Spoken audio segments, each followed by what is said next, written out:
Space and time are both inventions. I mean, they start post sense of being. There's the sense of being, and then there, in order for experiencing to occur, uh, space and time are just for use of a word that they just happen, or they are invented, or whatever you want, how you want to put it. They really just happen. But that's how experiencing takes place, is through, this is the realm of space and time.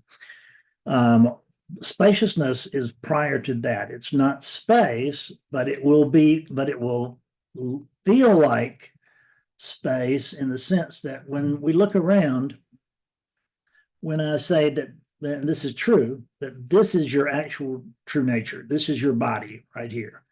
If you want to go there, this is your body. But when I do this, and for all practical purposes, we can just say the space. The space is your body. But it's beyond that. And if you can't, if you don't get what I'm talking about, don't worry about it. Spaciousness means that there's something ephemeral about space. There's something there that there's more than we know. And so the spaciousness is a little bit more accurate, but space is perfectly fine to talk about. Typically I talk about space unless I'm in a one-on-one direct conversation with somebody, and then I might be a little bit more skillful and a little bit more accurate than that. But I wouldn't do it in the fear of losing the crowd sometimes. So and what happened is you actually can't conceptualize spaciousness. That's the reason you're having trouble, is that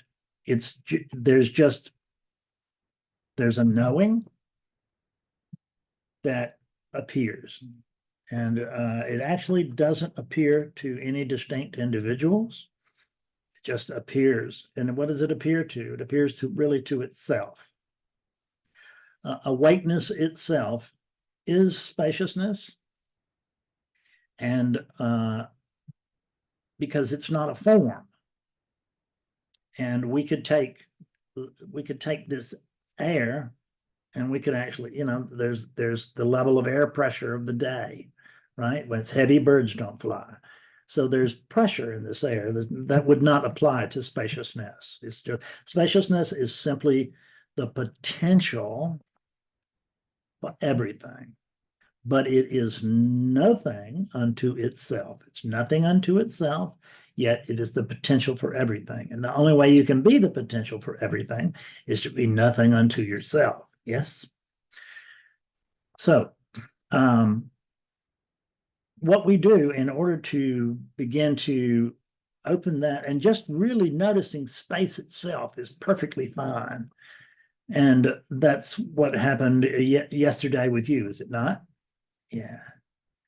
John went to the mountains, and he wrote me from the mountains saying, "Oh my, my God, it's just so big and so wide and all that." And that's the feeling you have when you begin to notice space instead of all the stuff that is appearing in space. Because what is real and true is that which does not change. And space can the appearance of space can change, because manifestation and the relative all appear within space, and they disappear from space.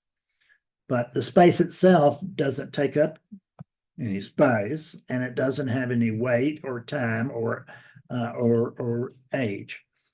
Anything like that. It is the grand potential, and this is what you really are. You are the grand potential. So can you nail that down any further? No, it's potential. And so to try to nail it down further will be to go further and further astray. And I think that's our problem, is throughout history, I think we have tried very hard to nail down what is this awakeness. I call it awareness, others call it God, still others call it whatever. And the very attempt to define it means that we're already outside. Well, we can never actually be outside of it, but it means that we're no longer in focus with it, because you can't lose it, because that's what you are.